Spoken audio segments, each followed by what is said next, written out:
Well, since July this year, the Australian Cyber Security Centre has received close to 14,000 reports of online crime. That's one every 10 minutes.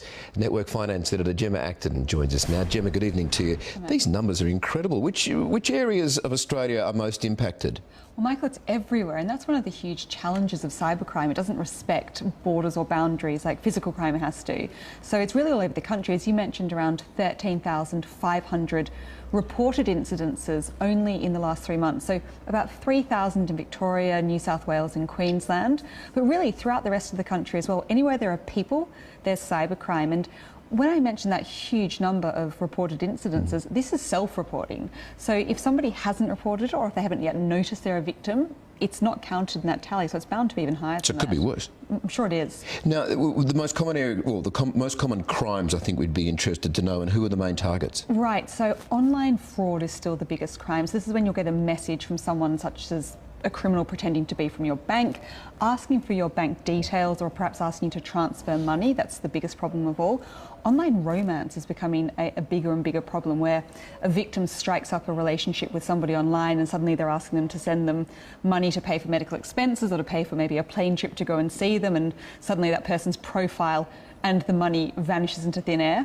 Identity fraud is another big problem. Obviously a classic crime, been around for forever, but being given a new lease of life with the internet. So when someone manages to get enough of your personal details to ask an authority or institution to make transactions on your behalf, such as take money out of your super or get an insurance payout, for example. For businesses who are enormously impacted by cybercrime, ransomware is a tremendous problem. This is where a criminal will take over control of the entire computer system and not release it until you pay them some sort of ransom. So what happened in Victoria recently with the healthcare system and all the hospitals? Yeah, exactly. Yeah. So, and it can be completely debilitating for them. In terms of who is most targeted, interestingly, it's younger people who tend to fall victim more often, partly because they're online more, and partly because there's just a higher degree of comfort with sharing personal details online. Okay, they're used to doing it. Exactly. But you would think they'd be more aware.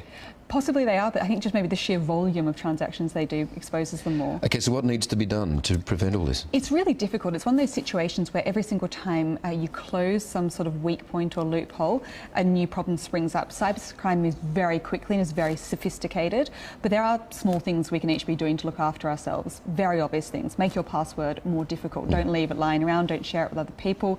If you're buying from an online website, make sure you feel very comfortable with who you're sharing your details with. Needless to say, if you get into some sort of online romance with someone, don't send money or become very, very suspicious if they ask for something like that from you. It's terrible. It's preying on vulnerable people, isn't it? It really is. As every crime does, yeah. And increasing. All right, Gemma, thank you for that. Thank you.